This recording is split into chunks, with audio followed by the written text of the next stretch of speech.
So hello to all, कैसे हो आप लोग? I hope you all are very well. तो मैं हूं Joshika from Learno Hub, the free learning platform जहां पर आप पढ़ सकते हैं maths, science, SST absolutely for free at learnohub.com।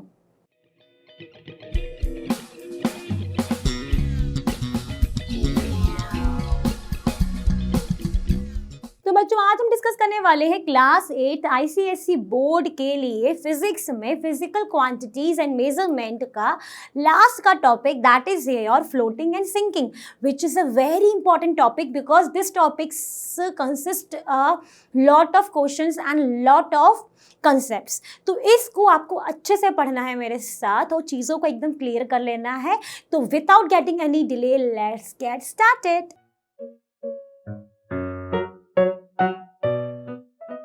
वाले हैं ना आज, उस टॉपिक को पढ़ने से पहले हम उसके रिगार्डिंग एक डेमोन्स्ट्रेशन करके देखते हैं। तो मेरे हाथ में है एक प्लास्टिक का बीकर एंड आपको इसमें वाटर दिख रहा है, और मेरे हाथ में दूसरे हाथ में दो ऑब्जेक्ट हैं, one is the coin and second one is the plastic cap of any marker. ठीक है, ये आप घर में भी कर सकते हो। अब आप यहाँ पे देखोगे कि जैसे ही इस कॉइन को इस वाटर में डालती हूँ मैं, तो क्या होने वाला है। तो आप देखेंगे कि ये जो कॉइन है ये यहाँ पर सिंक करेगा। ये देखिए, ये सिंक कर रहा है, ये आपको दिख रहा है नीचे की तरफ ये। ठीक है, वहीं पर अगर मैं इस कैप को यहाँ पर डालती हूँ तो आप देखेंगे कि ये जो है ये फ्लोट कर रहे हैं। ये तो बहुत ही अच्छे से विजिबल है आपको, है ना, कि ये फ्लोट कर रहा है। अब ऐसा क्यों हो रहा है कि एक ऑब्जेक्ट सिंक कर रहा है, एक ऑब्जेक्ट आपका फ्लोट कर रहा है? तो इसी चीज़ को समझने के लिए आज का टॉपिक पढ़ना बहुत ज़रूरी है। तो चलिए, टाइम को नहीं लेते, स्टार्ट करते हैं। तो चलिए, अभी हमने जो एक्सपेरिमेंट किया उसके बाद हम समझते हैं कि what is this floating. Floating क्या होता है, सिंकिंग क्या होता है, ये समझते हैं। लेकिन फ्लोटिंग वर्ड में जो ये फ्लोट आ रहा है वो समझ में आया ना, क्या हो रहा है? फ्लोट मतलब तैरना, सिंक मतलब डूब जाना। ठीक, अब यहाँ पर एक आपको इमेज दिख रही है जिसमें आपको क्या दिख रहे हैं? आपको यहाँ पर दिख रहा है एक कॉर्क, ये दिख रहा है कॉर्क, इसको हम क्या बोलते हैं? कॉर्क। और एक आपको क्या दिख रहा है? आयरन का नेल, है ना, यही है। ठीक है, अब यहाँ पर ये भी देख पा रहे हो कि ये जो आयरन का नेल है ना, ये डूब गया है, और ये जो कॉर्क है वो तैर रहा है बढ़िया आराम से, यानी ये फ्लोट कर रहा है, ये सिंक कर रहा है। ऐसा हो क्यों रहा है? द क्वेश्चन इज दिस कि ऐसा क्यों हो रहा है कि जो भी हमने एक्सपेरिमेंट भी किया जिसमें प्लास्टिक की जो कैप थी वो फ्लोट कर रहा है और जो मैंने कॉइन लिया वो सिंक कर रहा है, उसके बिहाइंड रीजन क्या होता है? रीजन ये है कि जब भी किसी ऑब्जेक्ट की डेंसिटी जो है वो क्या होती है, वो कम होती है लिक्विड की डेंसिटी से, तब जो वो ऑब्जेक्ट है वो तैरने लगता है। क्या? फ्लोट करने लगता है। The body floats on a liquid if its density is less than the density of liquid. ठीक, आप सोचोगे कि हम डेंसिटी तो हम पढ़ चुके हैं, लेकिन मैं यहाँ पर फिर से बता देती हूँ जिनको नहीं पता है डेंसिटी क्या होगा, कि वो कितना डेंस है वो ऑब्जेक्ट, यानी उसमें कितने मॉलिक्यूल्स जो हैं वो कितने कॉम्पैक्ट हैं। सबको पता है कि जो सॉलिड होता है हमारा, दैट इज डेंस, है ना, बहुत डेंस होता है, बहुत कॉम्पैक्ट होते हैं। उसके स्ट्रक्चर में क्या होते हैं आप देखते हो कि उसका अगर स्ट्रक्चर देखोगे किसी भी सॉलिड का, तो उसमें जो ऑब्जेक्ट है उनके बीच में बिल्कुल भी इंटरमॉलिक्यूलर स्पेस नहीं होती है। सारे मॉलिक्यूल्स जो है एक साथ दोस्ती करके, ग्रुपिंग करके एक साथ बैठे रहते हैं, है ना। तो ये क्या, ये हाईली डेंस होता है as compare to the liquid. Liquid में थोड़ी बहुत इंटरमॉलिक्यूलर स्पेस होती है, यानी वो ज़्यादा कॉम्पैक्ट नहीं होते हैं, उनके बीच में स्पेस होती है। गैशियस में जो होता है, गैशियस में क्या होते हैं, सारे ही मॉलिक्यूल्स दूर रहते हैं। तो यानी जब ऑब्जेक्ट बहुत ज़्यादा डेंस होता है तो उसको हम क्या बोलते हैं? डेंसली मॉलिक्यूल कॉम्पैक्ट होते हैं, उसको हम क्या बोलते हैं? डेंसिटी उसमें ज़्यादा है। जिसमें कम कॉम्पैक्ट होते हैं उसको हम क्या बोलते हैं? कि उसमें जो डेंस है वो कम डेंस है, यानी डेंसिटी उसमें कम है। ठीक, इतनी बात हो गई। तो जब किसी भी ऑब्जेक्ट की जो डेंसिटी है जिस लिक्विड में आप डाल रहे हो उससे अगर कम है तो वो मन क्या करेगा? उसका तैरने का मन करेगा, वो फ्लोट करेगा। वहीं पर अगर ऑब्जेक्ट की डेंसिटी जो है वो ज़्यादा है जिस लिक्विड में आपने उसको डाला है, तो वो सिंक करेगा। आई बात समझ में? ठीक है, अभी जो हमने एक्सपेरिमेंट करा, देखो यहाँ पे भी लिखा है सिंक कब होता है? If its density is more than the density of the liquid then the object is going to be sink, डूब जाएगा। अभी हमने अब क्या करा, एक्सपेरिमेंट किया था जिसमें हमने देखा प्लास्टिक की कैप थी वो तैर रही थी और जो आपका कॉइन था वो डूब गया था, है ना। तो वहां पर अगर मैं आपसे पूछूं किसकी डेंसिटी ज्यादा है तो क्या बताओगे? डेंसिटी ऑफ कैप ज्यादा है कम है उस लिक्विड से, क्या है बताओ? तो आपका जवाब क्या आएगा मैम? जो आपका कैप था वो आपका फ्लोट कर रहा है, इसका मतलब जो डेंसिटी है उस कैप की वो कम है उस वाटर की डेंसिटी से, है ना। और जो कॉइन है उसकी जो डेंसिटी है उस वाटर की डेंसिटी से ज़्यादा है, इसीलिए उसमें वो सिंक कर गया। हो गई बात क्लियर? हुई कि नहीं? अब देखते हैं और भी चीज़ें। चलो अब हम बात करेंगे प्रिंसिपल ऑफ फ्लोटेशन की। प्रिंसिपल ऑफ फ्लोटेशन में सबसे पहले हमारे पास 2 पॉइंट्स आ जाते हैं। मतलब क्या है ये 2 पॉइंट्स, वो देखते हैं कि जब हम किसी भी बॉडी को लिक्विड में डालते हैं, इमर्स्ड कराते हैं, तो वहाँ पर 2 फोर्स एक्ट होती हैं। नॉर्मली अगर ऑब्जेक्ट जो है कहीं पर भी अगर मतलब नॉर्मली बाहर है, एयर में है, तो क्या उसमें 2 फोर्सेस लग रही है? मैं बाहर ही तो हूँ, एयर के बाहर हूँ, आप भी हो, ये पेन भी है, तो क्या इसमें 2 फोर्सेस लग रही हैं? सोचो। नहीं, क्यों? क्योंकि यहाँ पर जब हम खड़े हैं किसी भी ग्राउंड पर, तो वहाँ पर सिर्फ क्या लग रही है? हमारी जो ग्रेविटी है, अर्थ की ग्रेविटी, जिसके कारण खड़े हो पा रहे हैं इस अर्थ के ऊपर, सिर्फ वही फोर्स लग रही है ना। लेकिन जब हम ऑब्जेक्ट को किसी वाटर में या किसी लिक्विड में इमर्स्ड कराते हैं, तो वहाँ पर 2 फोर्सेस आ जाती हैं। वो 2 फोर्सेस का नाम क्या है? The weight of the body. जो भी हमने ऑब्जेक्ट उस वाटर में डाला है उसका खुद का भी तो वेट है, वो वेट जो है वो कहाँ लगेगा? डाउनवर्ड की तरफ लगता है। और ये वेट किस कारण लगता है? ग्रेविटी के कारण, है ना। ग्रेविटी के कारण जो वेट लग रहा है वो जो कि आपका डाउनवर्ड होगा। और ये जो वेट है ये रिस्पॉन्सिबल होता है, ये जो फोर्स है ये रिस्पॉन्सिबल होता है सिंक के लिए। यानी this force has a tendency to sink the body. ये अगर वेट ज़्यादा हो गया ना किसी भी ऑब्जेक्ट का, तो ऑब्जेक्ट जो है वो सिंक कर जाएगा। ये भी पढ़ेंगे, डोंट वरी, मैंने अभी यहाँ पे बोल दिया, परेशान मत होना, ठीक है। अब बात करेंगे कि अब जब इस वाटर में आपने इस ऑब्जेक्ट को रखा है तो इसका वेट नीचे की तरफ लिख रहा है। अब यहाँ पर मैं आपको एक मैजिक दिखाती हूँ, जस्ट वेट। अब यहाँ पे क्या देख पा रहे हो? वही बीकर है, वही कैप है। अब ये जो कैप है जो यहाँ पर फ्लोट कर रहा है, हम क्या पढ़ रहे हैं? प्रिंसिपल ऑफ फ्लोटेशन पढ़ रहे हैं, तो हम इसे फ्लोट पे ध्यान दे रहे हैं, ठीक है। यहाँ पर 2 फोर्सेज है। एक फोर्स मैंने आपको बताया जो नीचे की तरफ लगती है, जो कि वेट के कारण होती है ऑब्जेक्ट के। अब ये जो कैप है जो फ्लोट कर रही है, अगर मैं इसको ऊपर से फोर्स दूं तो ये नीचे जा रहा है, देखो नीचे गया, लेकिन ये फिर से ऊपर आ गया। ऐसा क्यों हुआ? जो इसीलिए हुआ कि नीचे से भी कोई फोर्स लगा होगा, जैसे धक्का मारा तो उसको ऊपर आना पड़ा। ये जो नीचे से ऊपर की तरफ जो फोर्स लग रहा है, इसको हम क्या कहते हैं? इसको हम कहते हैं बोयंट फोर्स, ठीक है। बताते हो और भी। एंड जब मैं इसको बार बार भी, कितनी बार भी मैं इसको नीचे भेजूंगी ना, इसका ये ऊपर ही आएगा। ऐसा क्यों हो रहा है? क्योंकि इस फ्लूइड की टेंडेंसी है, इस लिक्विड की टेंडेंसी है कि वो ऑब्जेक्ट को फ्लोट कराएगा अगर उसकी डेंसिटी जो है वो आपकी क्या है? कम है। और ये जो टेंडेंसी है जिसके कारण जो ऑब्जेक्ट है हमारे फ्लोट कर रहे हैं, उसको हम क्या बोलते हैं? उसको हम बोलते हैं बुओयंसी। समझ में आई इतनी बात? अब ये 2 टर्म यहाँ पर नहीं आ रही थी, इसलिए मैंने आपको यहाँ पर ये समझाई। इस के डिटेल्स में आप सीनियर क्लासेस में पढ़ोगे, बट यहाँ पर ये समझ लो जिसके कारण ये ऊपर वाली जो फोर्स है जो इसको धक्का देके ऊपर भेज रही है वो है आपकी बुओयंट फोर्स। और जो टेंडेंसी है इस फ्लूइड की जिसके कारण ऑब्जेक्ट फ्लोट करे उसको हम बोल देते हैं बुओयंसी। ओके, तो यहाँ पर क्या लिखा है मैंने? The buoyant force of the liquid, जिसको हम डिनोट करेंगे FB से, that is acting vertically upward. ये कहाँ लगती है? ऊपर की तरफ लगती है, ठीक है। और बुओयंसी क्या है? बुओयंसी की डेफिनेशन क्या बताई? The tendency of object to float in a fluid that is known as buoyancy. Buoyant force समझ में आ गया? जो ऊपर की तरफ लग रही है, ठीक है, वो क्या है? आपकी बुओयंट फोर्स है। एंड जो टेंडेंसी है जिसके कारण ये जो ऑब्जेक्ट है ये फ्लोट कर रहा है फ्लूइड में, वो टेंडेंसी जो है वो आपकी बुओयंसी है। अब बढ़ते हैं नेक्स्ट। तो चलिए देखते हैं। तो यहाँ पर जो पहला पॉसिबिलिटी है वो पॉसिबिलिटी क्या हो सकती है? हमने अभी क्या क्या देखा?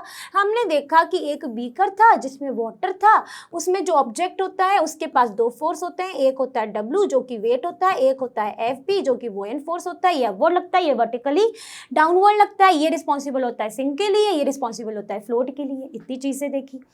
अगर मान लो कि कंडीशन हमारे पास ये है कि ये जो W है ये ग्रेटर देन है बोयंट फोर्स से, यानी ये जो फोर्स है ये ज़्यादा ताकतवर हो गया as compare to this one. अब अगर ज़्यादा ताकत लगाएगा तो क्या होगा, ऑब्जेक्ट कहाँ आएगा, नीचे की तरफ। जब वो नीचे की तरफ आएगा तो वो क्या कहलाएगा, अगर वो नीचे आ गया तो वो क्या कहलाएगा, वो सिंक कहलाएगा। इसमें जो है ये आपका FB है, ये आपका वेट है, तो यानी ऑब्जेक्ट क्या कर रहा है, यहाँ पर सिंक कर रहा है। अब ऑब्जेक्ट सिंक कब करता है, जब डेंसिटी कम हो या ज़्यादा हो, यानी कब करता है, जब density of object is greater than the density of liquid, then the object will sink। तो वही हो गया, अब वो सिंक कर रहा है तो ऑब्वियसली इसकी जो डेंसिटी है इस ऑब्जेक्ट की ये ज़्यादा हो जाएगी as compare to the liquid one.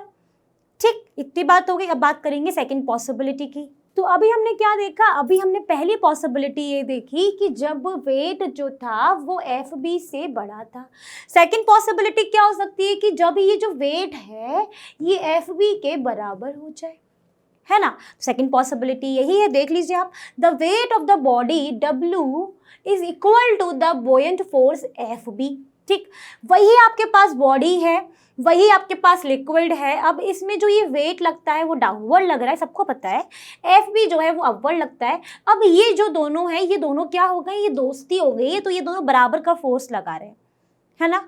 जब ये बराबर का फोर्स लगाएंगे यानी इतनी ही इक्वल फोर्स से ये नीचे आ रहा है, उतनी ही इक्वल फोर्स से ये ऊपर जा रहा है, दोनों बराबर है। तो ऑब्जेक्ट क्या सोचेगा, या तुम भी खींचो मैं भी खींच रहा हूँ, मैं तो बीच में ही हूँ, है ना।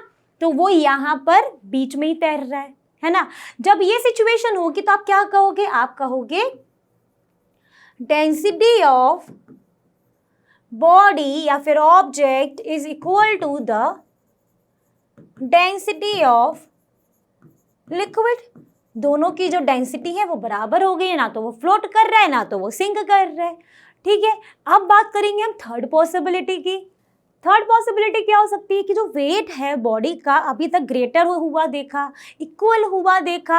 अब हम मान लेंगे कि जो वेट है बॉडी का that is less than buoyant force. वही लिखा है the weight of the body W is less than the buoyant force FP।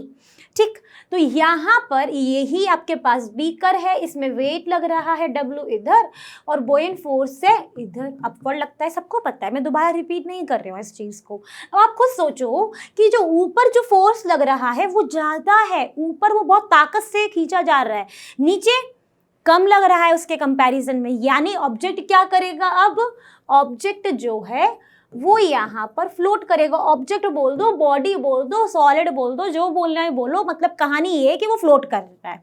क्यों कर रहा है, क्योंकि FP जो है वो ग्रेटर देन है W से। फ्लोट कब करता है, फ्लोट करता है जब density of object, body, solid जो भी लिखना है is less than the density of liquid.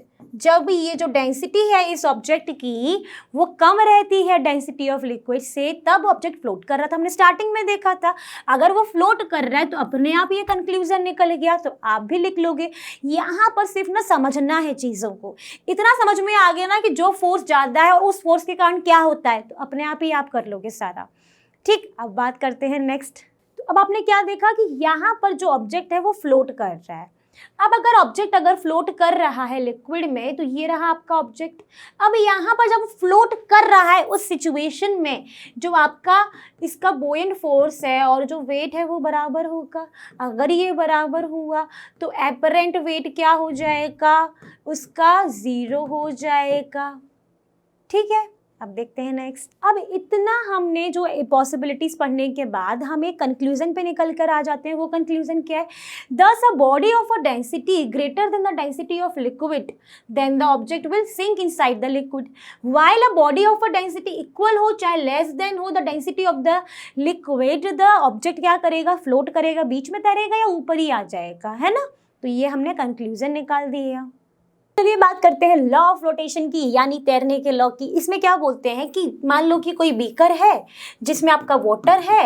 अब आपका जो वाटर है, इस वाटर में आपने जब किसी प्लास्टिक के बॉल को इमर्स्ड किया तो इसने जितना वाटर डिस्प्लेस्ड किया, यानी जब आपने इसको इमर्स्ड किया होगा तो जब उसने कुछ पानी जो उसने बाहर फेंका, यहाँ पर जो गिरा, यहाँ पर जो गिरा, तब इसका जो वेट है जो कि डिस्प्लेस्ड हुआ है वाटर, इसका वेट और इस फ्लोटिंग बॉडी का वेट वो जो है वो बराबर होता है तब जो आपका ऑब्जेक्ट है ना वो फ्लोट करता है। बात आई समझ में? When a body float in a liquid, the weight of the liquid displaced by its immersed part is equal to the total weight of the body. इसको हम क्या बोलते हैं? लॉ ऑफ फ्लोटेशन बोलते हैं। और ये कब हो रहा है? जब वो फ्लोट करेगा। यानी फ्लोट होने की कंडीशन क्या हो गई कि weight of the floating body अगर इक्वल है weight of the liquid displaced by its immersed part, then the object is going to float. Clear? तो यहां पर इतनी बात समझ में आ गई, इसके थ्रू समझ गए होंगे। अब हम बात करेंगे एपरेंट वेट की। अब बात करेंगे हम इसी लॉ ऑफ फ्लोटेशन के नेक्स्ट पॉइंट की, जो कि है आपका कि कोई भी ऑब्जेक्ट जब फ्लोट करता है तो वहां पर जो उसका एपरेंट वेट होता है ना वो उसका 0 होता है। अब क्वेश्चन आपके दिमाग में आ गया होगा कि मैम ये एपरेंट वेट क्या होता है? एपरेंट वेट क्या होता है बच्चों? वही बताने जा रही हूं। देखो, जब हमारा यही सेम ऑब्जेक्ट जब ये बाहर होता है, जब इस पे सिर्फ ग्रेविटी के कारण जो फोर्स लगता है वही लग रहा होता है, तब यहाँ पे जब आप वेट मेजर करोगे तो ये आपका डिफरेंट आता है। बट जैसे ही आपने इसको किसी लिक्विड में डाला, यहाँ पर आपके पास आ जाते हैं 2 फोर्स। एक तो वेट के कारण और एक ऊपर की तरफ जो लगता है दैट इज योर बुओयंट फोर्स, उसके कारण। तो इसका जो वेट है ना वो यहाँ पर रिड्यूस हो जाता है। और ये जो वेट है ये कितने के वेट के बराबर होता है? तो मैंने आपको बताया था जितना वो वाटर लिक्विड को डिस्प्लेस्ड करता है, जितना इसका वेट होगा उतना ही इसका वेट होगा, उसके बराबर होता है। ये भी मैंने आपको बताया था थोड़ी देर पहले। एंड यहाँ पर एपरेंट वेट तब होगा 0 जब आपका ये W जो है ना वो बुओयंट फोर्स के बराबर हो जाए। और ये एपरेंट वेट क्या होता है? एपरेंट वेट को मैंने AW लिख दिया है, समझ जाना। वो किसके बराबर होगा? Actual weight minus this buoyant force. जब ये दोनों इक्वल हो जाते हैं तब आपका एपरेंट वेट क्या होता है? 0 होता है। ठीक है। A body floats major portion outside the surface of the liquid of higher density than that of the liquid of low density. Now the point is this one, है ना? इसको समझते हैं। चलिए बात करते हैं लॉ ऑफ फ्लोटेशन को और अच्छे से समझने के लिए कुछ पॉइंट्स और देखते हैं। क्या बोला गया है कि according to the law of flotation the apparent weight जो है फ्लोटिंग बॉडी का वो 0 होता है, जो कि हमने स्टार्टिंग में देखा था। अब यहाँ पर एक लाइन लिखी है मैंने, इसका मतलब कौन कौन बता सकता है मुझे? मैं देखती हूँ। A body floats with its major portion outside the surface. Body float कर रही है जिसका मेजर पोर्शन जो है वो आउटसाइड द सरफेस है। वो किस में? जिसका लिक्विड में हायर डेंसिटी है than the liquid of lower density. अब ये कहना क्या चाह रहा है? उसके लिए हम एक एक्टिविटी तो मैं यहाँ पे नहीं दिखा सकती, लेकिन मैं आपको बनाकर समझा सकती हूँ। क्या बोला है कि मैं क्या करती हूँ, मैंने 2 आइडेंटिकल बीकर्स ले लिए भाई, दोनों आइडेंटिकल बीकर्स। एक बीकर में मैंने ले लिया वाटर, ठीक है, क्या है ये? वाटर है। और एक बीकर में मैंने सेम क्वांटिटी ऑफ क्या ले लिया है? ग्लिसरीन। सबने यूज करते होंगे ना विंटर्स में ग्लिसरीन ले लिया। अब मैं दोनों ही ऑब्जेक्ट में मैंने आइडेंटिकल वुडन ब्लॉक्स में डाल रही हूं, ठीक है। जब मैं इनको आइडेंटिकल वुडन ब्लॉक्स को इसमें डालती हूं तो मैं ये देखती हूं कि जब वो वाटर में और चाहे वो ग्लिसरीन में हो, दोनों ही ऑब्जेक्ट जो है वो क्या कर रहे हैं? वो फ्लोट कर रहे हैं, ठीक है। दोनों ही क्या कर रहे हैं? A एंड B फ्लोट कर रहे हैं।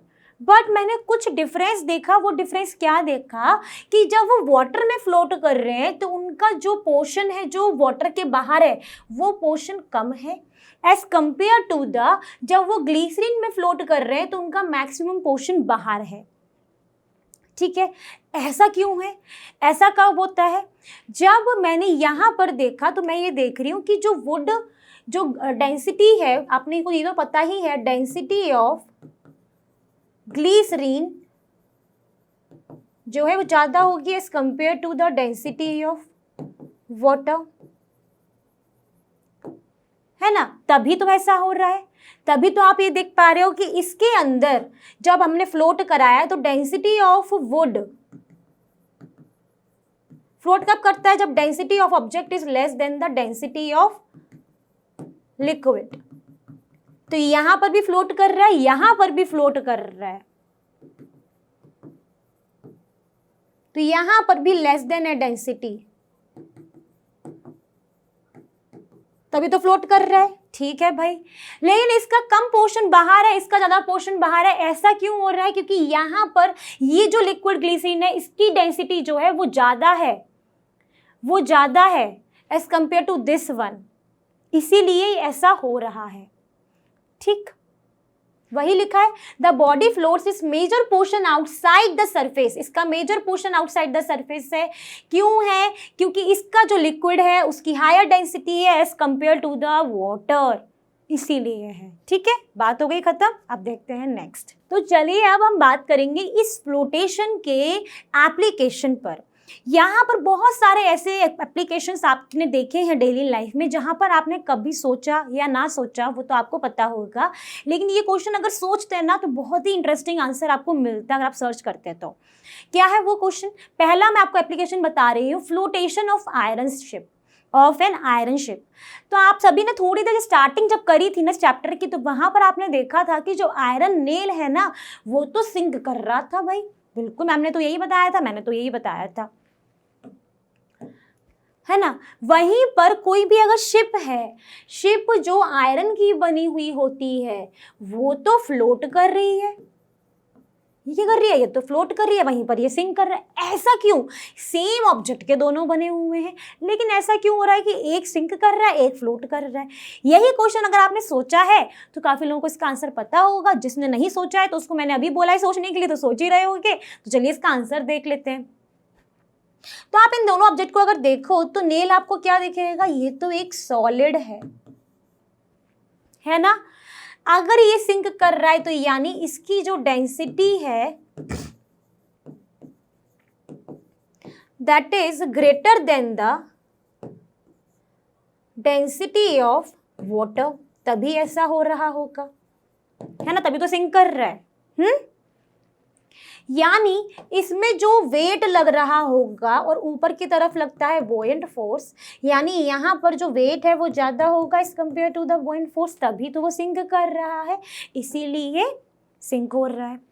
वहीं पर अगर आप इसकी बात करोगे, किसकी? इस आयरन शिप की, तो आप क्या देखोगे कि ये जो शिप है भले ही ये आयरन से बनी हुई है, लेकिन ये अंदर से क्या होती है? हॉलो होती है, एम्प्टी स्पेस होती है। अगर इसके अंदर हॉलो है, खाली है, तो उस खाली जगह में कौन जगह ले लेगा? कौन बिन बुलाए मेहमान बन जाएगा? एयर। तो इसमें क्या होगा? एयर फिल हो गई होगी। अब अगर आप इसकी एवरेज डेंसिटी भी देखोगे ना, इस शिप की अगर सबको मिला के एक एवरेज डेंसिटी भी निकालोगे ना, that is still less than the density of water. जब डेंसिटी यहां पर density of ship is less than density of water, तब क्या हो रहा है? तब तो ये फ्लोट ही करेगा, क्योंकि कंडीशन तो यही होती है। तो ऑब्जेक्ट क्या करेगा? फ्लोट। ऑब्जेक्ट क्या है यहाँ पर? शिप। तो शिप क्या कर रही है? यहाँ पे फ्लोट कर रही है। मिल गया सबको आंसर। अब बढ़ते हैं नेक्स्ट एप्लीकेशन पर। तो चलिए बात करेंगे second application, that is flotation of man. Flotation of man की अगर बात करें तो हम सब ने ये चीज़ एक्सपीरियंस की है कि कोई भी पर्सन को स्विम करना in sea water is easier than the river water. ऐसा क्यों होता है भाई? सी वाटर में वो आसानी से स्विम कर सकता है as compare to the river water. ऐसा इसलिए होता है कि सी वाटर में क्या होते हैं? हमारे पास सॉल्ट होता है। अब सॉल्ट अगर किसी भी वाटर में हम ऐड कर देते हैं, हमने एक एक्टिविटी भी की हुई है, तो आप देखोगे कि डेंसिटी जो है उसकी बढ़ जाती है as compare to the river water. अब सी वाटर में क्या है? सॉल्ट है। सॉल्ट डाला तो डेंसिटी बढ़ी, डेंसिटी उसमें बढ़ गई तो आप क्या करोगे? आप आराम से उसमें स्विम कर सकते हो। The weight of a man get balanced by less immersed part of his body in sea water. अब ये देखो, ये बंदा जो है ना, ये सी वाटर में है, ठीक। ये यहाँ पर क्या कर रहा है, ये इसका जो वेट है वो कौन बैलेंस्ड कर रहा है, जो कि इसका लेस पार्ट जो इमर्स्ड है वाटर में, वो इसके वेट को बैलेंस कर रहा है as compare to the river water, इसीलिए यहाँ पर ये इजीली स्विम कर सकता है। तो ये चीज़ें हमने यहाँ पर देख ली, ठीक। अब बढ़ते हैं नेक्स्ट। तो चलिए देखते हैं flotation of ice in water. I am very much sure कि आप सब ने अपने घर में ये ज़रूर देखा है कि गर्मियों में सब लोग chilled water, chilled Coca Cola, Pepsi या whatever it is, lemon soda भी अगर पीते हो तो उसमें भी आइस डालते हो, तो आपने देखा है कि आइस जो है ना वो फ्लोट कर रही होती है। तो यहाँ पर क्या लिखा है, the piece of ice float on water, वो पीस जो आइस में फ्लोट कर रहा है उसमें से 9/10 पार्ट जो है वो वाटर के अंदर रहता है और 1/10 पार्ट जो है वो वाटर के बाहर रहता है। अब फ्लोट क्यों करता होगा, फ्लोट इसलिए करता होगा कि जो डेंसिटी है आइस की वो क्या होगी, डेंसिटी ऑफ वाटर से कम होगी कि ज़्यादा, कम होगी, इसीलिए वो फ्लोट कर रहा है। डेंसिटी कितनी होती है इसकी, 0.9 ग्राम पर सेंटीमीटर क्यूब, वाटर की होती है 1 ग्राम पर सेंटीमीटर क्यूब, तो ऑब्वियसली इसकी कम है तो ये फ्लोट कर रहा है। अब यहाँ पर इसका जो 9/10 पार्ट है वो वाटर के अंदर है, बाहर से 1/10 पार्ट है। अब जब ऐसा हो रहा है तो वहाँ पर जो वाटर का जो वेट है, जो डिस्प्लेस्ड हो रहा है बाय 9/10 पार्ट, इस वाले पार्ट के कारण, वो किसके बराबर हो जाता है, वो बराबर हो जाता है total weight of the ice piece के बराबर हो जाता है, ठीक। बढ़ जाए आगे, चलो बढ़ते हैं। तो चलिए बात करेंगे सबमराइन की। Submarine can be made to dive और to rise the surface of the water as and when desired. Submarine dive भी कर सकती है, वाटर से बाहर भी आ सकती है जब उसका मन करे, और ऐसा क्यों होता है उसके हम पढ़ते हैं। तो सबमराइन क्या है, एक वाटर टाइट बोट होती है जो कि वाटर के अंदर ट्रैवल कर सकती है लाइक अ शिप, है ना। तो ये आपको सबमराइन कुछ इस तरीके की होती है, ठीक है। सबमराइन के अंदर एक हमने वाटर टैंक ऑलरेडी रहता है, तो ये जो सबमराइन है इसके अंदर क्या रहता है, एक वाटर टैंक रहता है। अगर सबमराइन को डाइव करना होता है तो टैंक्स के अंदर क्या भर दिया जाता है, वाटर भर दिया जाता है, जिसके कारण क्या होता है, जो आप उसका एवरेज डेंसिटी है इस सबमराइन की वो ज़्यादा हो जाती है as compare to the sea water. जब इसकी डेंसिटी ज़्यादा हो जाती है डेंसिटी ऑफ सी वाटर के, तो क्या होगा, सिंक होगा, तो ये सिंक होने लगता है, ठीक। ये कब होता है, जब इसको टैंक में हम वाटर भर देते हैं। तो यहाँ पर कुछ बच्चे अब आराम से डाइव कर रहे हैं अच्छे से अंदर घुस के, है ना। वहीं पर अगर इस सबमराइन को बाहर आना होता है वाटर सरफेस से, तब क्या करते हैं, अब ये जो टैंक हमने वाटर से फिल किए थे, अब इनमें से वाटर को निकाला जाता है। जब हम वाटर को बाहर निकालते हैं तो जो एवरेज डेंसिटी होती है सबमराइन की वो क्या होती है, अब वो कम हो जाती है। किससे कम हो जाती है, सी वाटर से कम हो जाती है, जिसके कारण वो धीरे धीरे ऊपर आ जाता है। तो देखो कितना मैजिक हो जाता है ना। अब देखते हैं नेक्स्ट। अब हम बात करेंगे आइसबर्ग्स की। आइसबर्ग्स क्या होते हैं, जो very huge and large piece of ice floating on the sea water. तो ये सी वाटर में बड़े बड़े जो आइस पीसेस होते हैं उनको हम क्या कहते हैं, आइसबर्ग्स कहते हैं, जो कि आपको इमेज में दिख रहे हैं। अब जो डेंसिटी होती है आइस की, हमने स्टार्टिंग में ही अभी थोड़ी देर पहले देखा कि 0.9 ग्राम पर सेंटीमीटर क्यूब होती है ना। तो डेंसिटी जो होती है आइस की वो कम होती है as compare to the sea water. Density कितनी है, 0.9 ग्राम पर सेंटीमीटर क्यूब। और सी वाटर में क्योंकि नमक होता है थोड़ी डेंसिटी नॉर्मल वाटर से बढ़ जाती है, 1.02 ग्राम पर सेंटीमीटर क्यूब हो जाती है। तो ये जो आइसबर्ग्स हैं, अब इन आइस की डेंसिटी कम है डेंसिटी ऑफ सी वाटर से, तो ये फ्लोट करते हैं सी वाटर में, जिनका मैक्सिमम पोर्शन जो है वो वाटर के अंदर रहता है और कुछ पोर्शन जो है वो वाटर के बाहर रहता है। अब जब यहाँ पर शिप्स ट्रेवल करती हैं, अगर उनको ये नीचे का पोर्शन दिखता नहीं है तो ये इनसे क्या कर जाते हैं, कोलॉइड कर जाते हैं। अब ये जब कोलॉइड कर जाते हैं तो ये जो आइसबर्ग्स हैं ये डेंजरस होते हैं शिप्स के लिए जब वो ट्रैवल करती हैं, बिकॉज इसके अंदर जो भी आइसबर्ग वाला पोर्शन है under the water that is not visible, ठीक। इसीलिए अवॉइड किया जाता है इसको। ठीक, अब आगे बढ़ते हैं। अब हम बात करने जा रहे हैं वेव्स के बारे में। वेव्स भी जो हैं वो हमारे फ्लोटेशन के एप्लीकेशन में आती हैं। देखते हैं कैसे। वेव्स जो है वो सिंक भी करती हैं, राइज भी करती हैं अपनी मर्जी से, है ना। क्योंकि जो ये वेव्स हैं एक सी एनिमल्स हैं और इनके पास एक स्पेशल ऑर्गन होता है इनकी बॉडी में जिसको हम कहते हैं स्विम ब्लैडर। क्या बोलते हैं? Swim bladder. जब इनको बाहर आना होता है तो इनके पास जो ये स्विम ब्लैडर है इसके अंदर हम एयर फिल कर देते हैं। अब जैसे ही हम एयर फिल कर देते हैं तो एवरेज डेंसिटी जो है वेल की वो कम हो जाती है, लेस हो जाती है, जिसके कारण वो ऊपर आ जाते हैं। वहीं पर जब इनको डाइव करना होता है, सिंक करना होता है, तो इस स्विम ब्लैडर में जो हमने एयर भरी है वो एयर को हम एम्प्टी कर देते हैं। जैसे ही एम्प्टी कर देते हैं तो एवरेज डेंसिटी जो है वो ज़्यादा हो जाती है और ये सिंक करने लगते हैं। हो गई बात क्लियर? चलो देखते हैं नेक्स्ट। अब हम देखेंगे next application is balloons. Balloons में भी ये वाला एप्लीकेशन प्रॉपर यूज़ होता है। तो आपने नॉर्मल बलून भी देखे हैं और हीलियम बलून भी देखे हैं। आपने दोनों में अंतर ये देखा है कि जब हीलियम बलून्स होते हैं वो ऊपर की तरफ उड़ना चाहते हैं, है ना। तो हाइड्रोजन और helium field rises in air, वही मैंने बोला। रीज़न क्या होता है कि जो डेंसिटी होती है ना इन गैसेस की वो क्या होती है, वो कम होती है। अगर डेंसिटी कम होगी तो इनके ऊपर जो ये बोयंट फोर्स है वो ज़्यादा लगेगा as compare to the weight, है ना। अगर ये ज़्यादा लगेगा तो इनको ऊपर की तरफ खींचता है। जब वो ऊपर की तरफ खींचता है तो ये राइज अप होने लगते हैं under the influence of net upward force.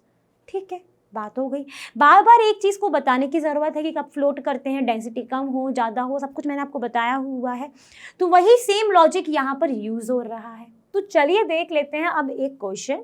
इस क्वेश्चन में क्या बोला है, the piece of iron of volume 30 centimetre cube has a mass of 234 grams, find the density of iron. तो we know that the density का formula क्या होता है, density is equal to mass upon volume. Here the mass is given to us 234 and volume is 30 centimeter cube. Now you calculate this one. क्या हो जाएगा? तो अगर मैं देखूं यहाँ पर तो ये होगा, इसको मैं लिख देती हूँ 234 3 × 10, ये हो जाएगा 3 7 जा आपका 21, देन बिकम्स 24, तो ये 3 8 जा तो 7.8 ग्राम पर सेंटीमीटर क्यूब इसका आंसर आ जाएगा। इस तरीके के क्वेश्चंस आते हैं न्यूमेरिकल्स में। अब क्वेश्चंस आपके थ्योरेटिकल भी आ सकते हैं कि when the object will float, तो आपके ऑप्शन दे देंगे density equal, less than, greater than और नन ऑफ दीज। तो आप क्या आंसर करोगे, density of a solid is less than the density of liquid, then the object will float, है ना। ठीक है भाई, चलो करते हैं। सो आई होप आज का सेशन आपके लिए रहा होगा काफ़ी यूजफुल। और आप सभी लोग जानते हो कि लर्नो हब फ्री है पर बेस्ट, और यहाँ पर आपको मिलता है math science SST absolutely for free at learnohub.com। Thank you everyone.